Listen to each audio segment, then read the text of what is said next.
In an emergency, you want help right away, but there is a debate right now in Pflugerville over who would be the best to respond to that 911 call. A new petition is calling for the city to create its own emergency services.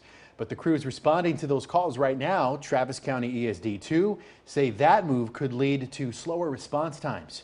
KXAN's Brianna Hollis looks at why some say it's time for a change. We want to provide the service. We need funding. We're providing it to the services around. But as Pflugerville has grown, it's time for us to move to the next step to create a municipal department. There's a lot of back and forth on this topic. A new petition filed with the city of Pflugerville calls for transferring a portion of sales tax dollars that currently go to Travis County Emergency Services District 2 to the city. So the city can use that money to start the process of creating an ambulance service that just covers the city limits of Pflugerville. This would not cost taxpayers any additional money.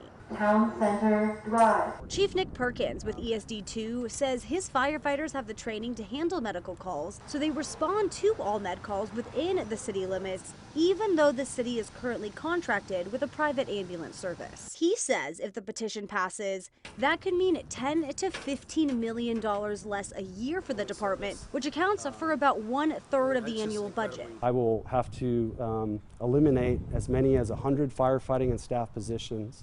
I'd have to close 2 fire stations. Vote yes for EMS. On the other side, the group behind the petition claims the ESD has more than enough money and residents' tax dollars would be better served by helping create a new ambulance service that's overseen by city leaders instead of a county-appointed board. The most important thing is that we want our elected officials to have control over our ambulance services so they are accountable to the voters. Brianna Hollis, KXAN News.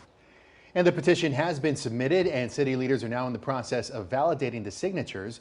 If it goes through, the measure will go to voters on the May 6th election. And we did reach out to the city of Pflugerville about the petition, but have not yet heard back. For some perspective here, we looked at the city of Pflugerville's population over the years. The city's website shows steady growth since the year 2000.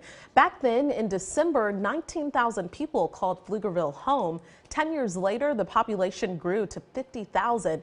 And as of December of last year, the city is home to 73,000 people.